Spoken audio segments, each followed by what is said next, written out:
Good morning, everybody. Welcome back to another go-karting day here at Goodwood Speedway, or Kartways. My bad, not Speedway, it's Kartway. Today isn't a regular karting day here at Goodwood.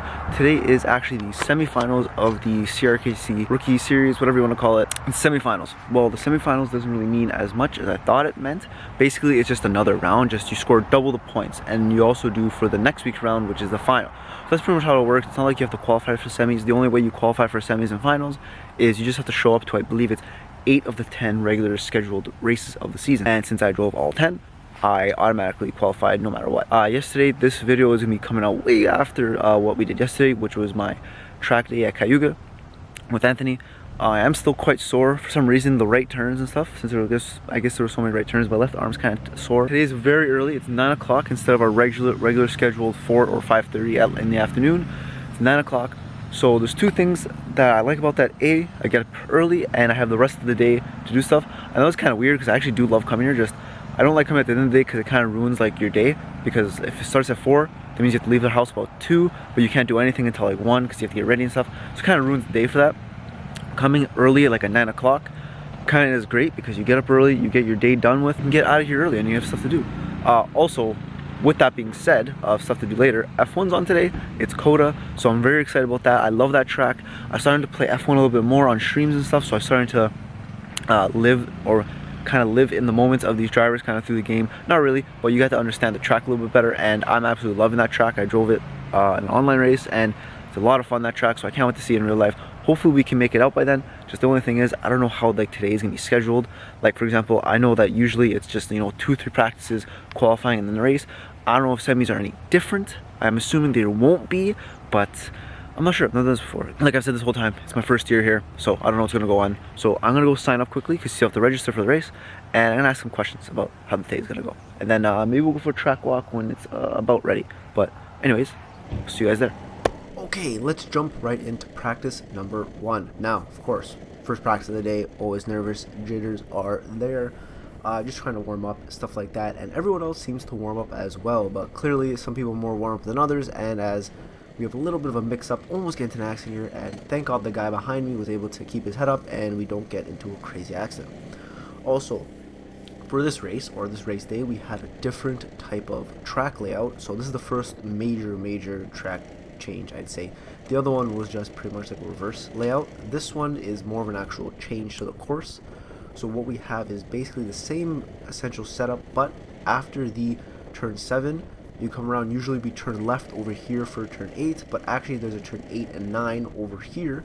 You go wide a little bit more, and it's pretty much full throttle if you can get the corner correctly, but that's the big change of the track this time. So it's actually pretty cool. I really like this layout. It's a little bit longer. It's about, I'd say, 2 seconds longer-ish. I think, I don't know, I'm not really good at timing these things. Also, it doesn't help that the timer doesn't work for this session or the session after as well, which is kind of annoying, but it is what it is. You get what you get. You gotta live with it.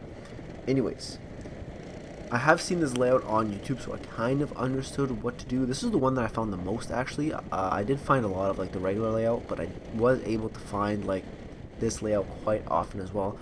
This year was kind of weird because there was a lot of layouts that they had, but they didn't actually use them for some reason. I'm not sure why. Maybe because of COVID and stuff, it kind of ruined a lot of the layouts. They kind of just wanted to go with what they had, their regular bread and butter, and that was what it was. We go for a little bit of a move here. I was kind of getting annoyed being stuck behind the guy, so I kind of went for a little cheeky move. I was able to pull it off. No one got hurt, thank God. First time this year that I do something like that and don't get into an accident. Also, they had a little bit of a marshal position change. So usually they're up in that watchtower, but now, when you'll see a little bit later, is they put them right where like the regular turn 8 would be, so that instead of seeing the flag and doing one more lap and then coming in, when you see them wave the flag, you go just right into the pits. You'll see that probably next lap there.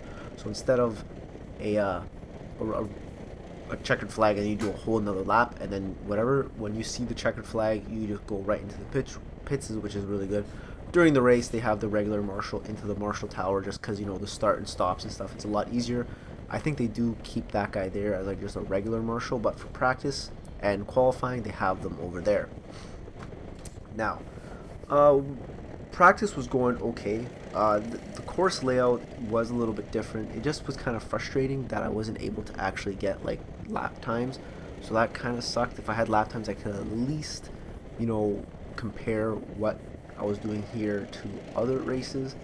But it is what it is. You can only do so much with what you got. As you saw, the guy there waved the flag, and it was my time to go in. And we're gonna jump quickly into practice number 2. Practice number 2 was pretty much the same thing.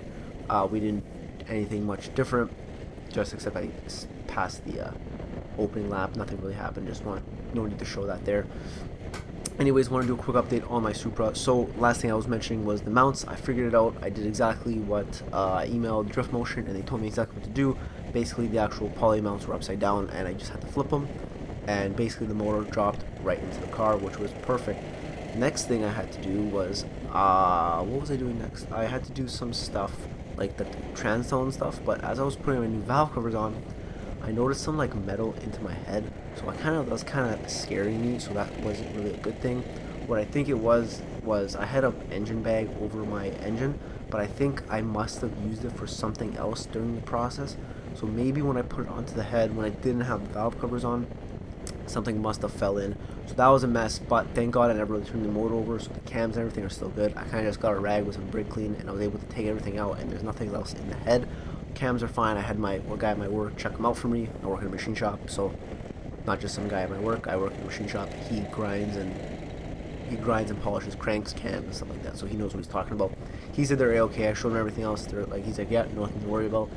That's good. But in the process of me doing that, I took the crank pulley off, and as I was pulling the crank pulley, I made a mistake of some sort, and what I was using to press against the crank to help pull the pulley off, something must have got caught in the actual snout of the crank, and I messed up one of the threads, and that kind of dealt with a whole nother situation because I bought a tap to tap it because it was only the first thread, so I thought it's not a big deal, no need to cry over spilled milk, I can clean and fix that easily. But they sent me the wrong tap as I go way off right on the last lap here, which was kind of dumb. But I ordered a tap was completely wrong. I had a buddy of mine, Kaysen, who sent me another tap when came time work to drop it off on one of the worst days of the year. Use that tap, and it worked absolutely perfectly, so that was really good. So I'm able to fix that, and the situation's kind of reverted. I just have to put the motor back together, so once that's all back together, I can start working on the transmission stuff and making mounts for the trans. Hopefully that will be this weekend. I'm trying to do that tonight, but that's into practice. We're going to jump into qualifying now. Qualifying was actually quite short. We didn't really have anything. It was only about 2 laps. Also, on the opening lap, I don't know what happened. I don't remember why I went right to the gravel. Clearly there was something wrong. But for these, I actually do have lap timer on. So we're going to see what my quick laps were. Now, the problem is, I don't know if these laps are quick or not. Well, you'll see by what I qualify that if they're quick or not. But the thing is, I know I regularly can run about a 39 on the regular layout on this track. On a day like this, a 39 would be very possible if I had the proper cart, if I had a cart that was, you know, pulling to the right or tires were shot. But a 39, like a high 39, like a 39.9, 39.8 is a very reasonable time for me to pull. Well, 39.40. Here, I'm not sure what a fast lap time was as I come across the line very shortly, coming down the main straight now. I do believe I end up running about a 44.7, so it is about 4 to 5 seconds slower than I usually do, which is understandable because the track is longer, so we would be running slower times. Now, this is my last lap of qualifying. It was only like 2 laps. One was an open lap, and then you had 2 hot laps, which was kind of weird, but yeah, it's kind of odd, but whatever, it doesn't matter. But yeah, so I don't know if my laps were like perfectly quick or not. Well, clearly not, because you'll see where I qualify. And I know I reiterated that already, but honestly, this is probably my favorite layout of the year because every other layout was, I like the other like regular layouts, but just like the way the ending was really like cool. I like how it was like pretty much full throttle around the end. Maybe just because it was a fresh scene or new scenery, but it is whatever, doesn't matter. Anyways, we are in the actual race now, so let's get ready for that. I'm gonna be honest, I qualified 7th out of 8. You can't really see the 8th person. They never actually see them, but I promise there is someone behind me. Yes, we also have a 10-lap race, which was the problem is you don't know anything about the laps or how many laps you're actually gonna run until you actually just do it. So you're kind of like counting in your head how many you're doing. I wasn't actually counting. I was just kind of going along with it and seeing where I was going or like how long the race was, I was kind of like, holy shit, this race is kind of long. Like, when's this race gonna end? You'll end up seeing why I was kind of concerned about that. But anyways, as we come into turn 7, I believe it is, we make a little move on the guy here, getting into 6th position, which is pretty cool. Now that's the first time I've actually made like an actual overtake, which was like not, I don't want to say dirty, but it wasn't like someone made a huge mistake by going off course or anything like that. I was actually able to put myself in a position to actually pass somebody properly. And the problem is, I think that got me a little bit too excited. I really should have been been a little bit more patient with my overtakes, because I get a little bit too excited here and I'd go on the inside here, which kind of was inevitable, but I should have braked a little bit more, not go so wide, and I end up getting passed by the 2 guys behind me again. I get pushed off just a little bit. Maybe they gave me enough room, but it really wasn't that much room. But we're still in the fight. We're still behind them. We're not far off. We're about 2 car lengths-ish away from them. So we're not far from 5th to 6th. And honestly, 4th, 3rd are not that far. They're quite a distance away. If we probably worked a little bit together, we probably could have worked our way together to like 4th and 3rd, just because we could have pulled the train. And since there were so many, the problem is you don't know how many laps there are. So if we knew we had 10 laps, maybe like subconsciously we could have talked to each other saying like, hey, well, not subconsciously, but like we could have like clearly like tried to work together, because you don't know if it's gonna be 4 laps, 5 laps, or it's gonna be 10 laps. So if we knew there was that many laps, we probably could have worked together to try and fight, to not fight each other, just try to move towards the pack at the front, because there's a huge pack together there. You can see basically all of them there. So if we had that, we probably could have worked together, but we didn't. So it is what it is. This is pretty much the position I stay in. We're gonna go fast forward in a little bit, but there wasn't really much I could do.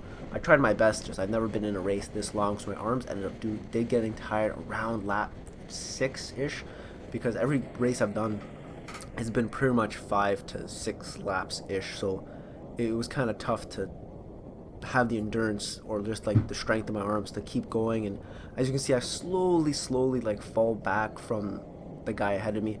I don't get too far off, but I end up losing a little bit.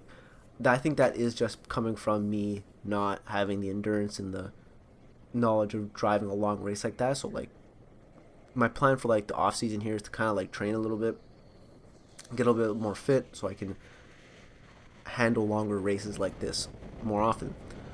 I'm not very heavy. I have a pretty good physique. Just I think the endurance wise, I've always trained to like I'm a soccer player, so maybe that'll help with the endurance later on. Like I can try to like train that, but I have no like muscles like endurance in my arms. Is that what I'm trying to say? Like I have a lot of endurance in my legs and stuff, because I was soccer and I played hockey for quite a while. But that's anyways. Don't want to get lost into that. But yeah, so my plan this summer is to train a little bit more, gain my stamina up a bit, more endurance, so I can actually race and stay more consistent during the race with that. But yeah, as we come to a conclusion in this race, we're just about finished up, coming at the end of lap 9, coming to lap 10. One of the longest races I had this season. Again, this course layout was probably my favorite of the season. We unfortunately don't go on this one again, but for the finals and for the pre-finals and finals, which is next. So I didn't know there was a pre-finals, so that's kind of cool. In one day doing 2 races. I wasn't sure about that, but you see the new layouts we get for that, and yeah, we finished in 7th, and that's pretty much it for the day. Alrighty, so that is the end of the semifinals for my first season in Goodwood. Next week is the finals. I got something incorrect before.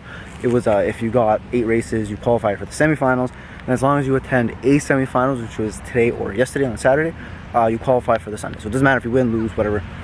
You qualify for finals, and the reason they do that is because if you don't make it, they want to make sure like only the people that want to get points are there. Not that I'm really looking for like major points, because I'm not really contesting for anything. I'm here to compete. I want to compete. I want to get better. That's the whole thing.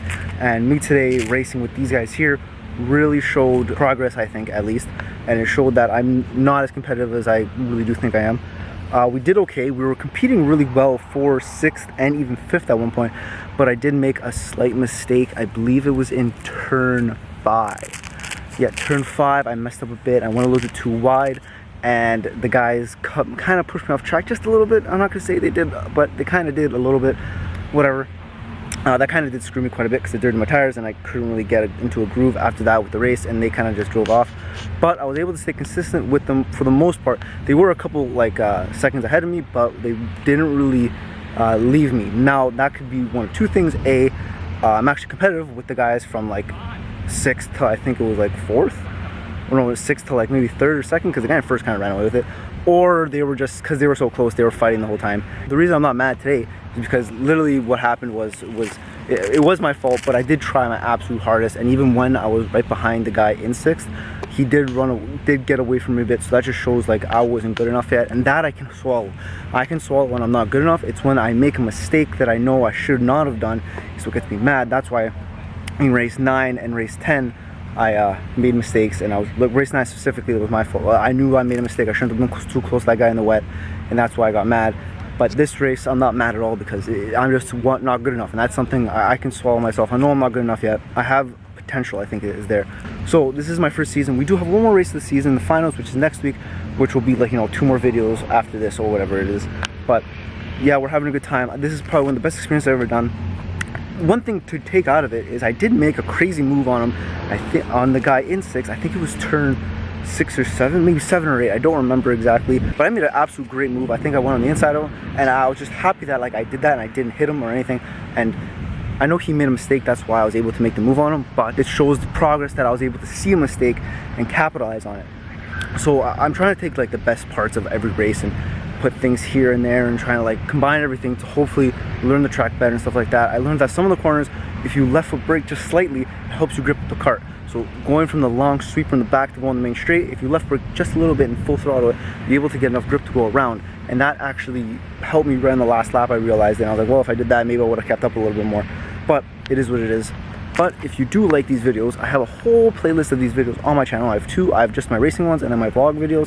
So if you like that, head on my channel. You can see those later. I'd like to thank you guys for watching. Thank you guys for subscribing. And hopefully I'll see you guys next time.